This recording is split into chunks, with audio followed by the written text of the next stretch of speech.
जय Hind. GDS recruitment 2024 ग्रामीण डाक सेवक भर्ती 44,228 पद।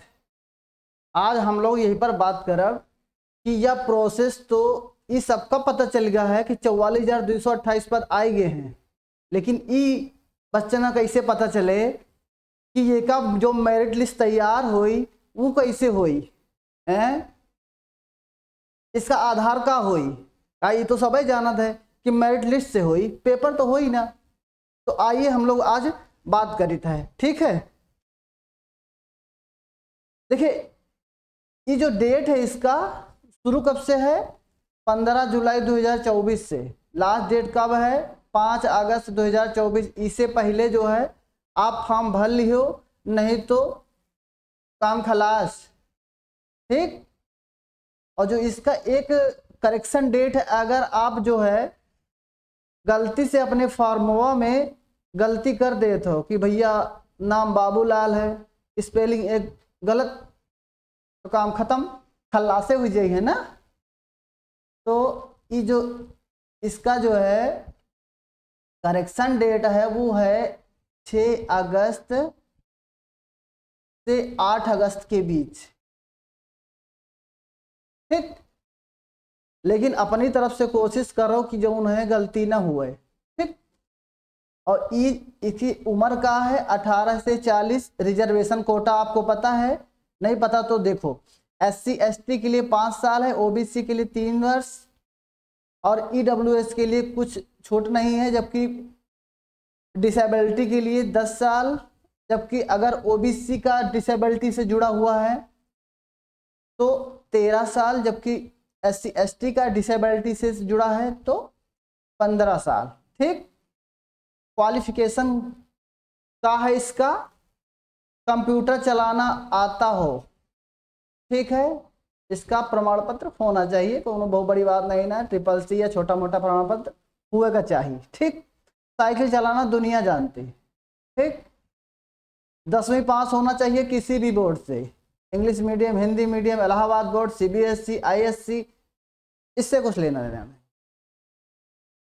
डिसेबिलिटी की कैटेगरी का है लो विजन, कम दिखना, डीफ, हार्ड हियरिंग, कम सुनाई पड़ना, या अगर आपका एक हाथ नहीं है, या एक हाथ नहीं है, एक पैर नहीं है, लेप्रोसी की शिकायत है, एसिड अटैक विक्टिम हो आप, तो ये आप डिसेबिलिटी में आते हैं।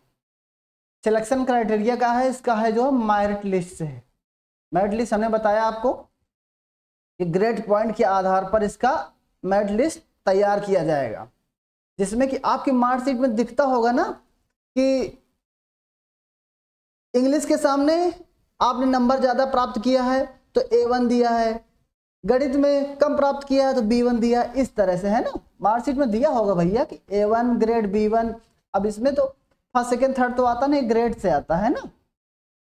A1 के लिए 10 पॉइंट ग्रेड पॉइंट, A2 के लिए 9, B1 के लिए 8, B2 के लिए 7, C1 के लिए 6, C2 के लिए 5 और D के लिए 4।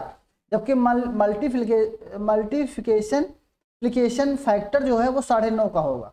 इसी के आधार पर आपका जो है मेरिट लिस्ट तैयार किया जाएगा, ठीक है। आपके पास हुए का चाहिए प्रमाण पत्र में, सबसे पहले मार्कशीट तो होना हाई स्कूल की जरूरी है ना।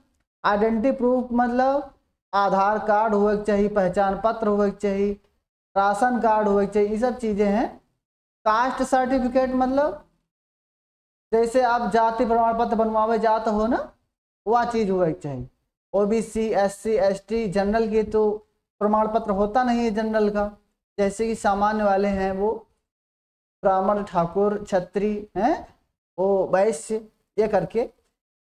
डिसेबिलिटी का प्रमाण पत्र होना चाहिए, AWS का प्रमाण पत्र होना चाहिए, ट्रांसजेंडर अगर आप हैं तो उसका प्रमाण पत्र होना चाहिए, बर्थ सर्टिफिकेट, जन्म प्रमाण पत्र होना चाहिए, मेडिकल से संबंधित कुछ है तो वो भी प्रमाण पत्र होना चाहिए, ठीक।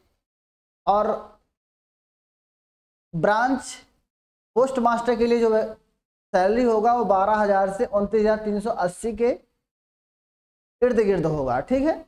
वो महंगाई भत्ता CA TA DA सब जुड़ के उस हिसाब से चलता रहता है, ठीक है।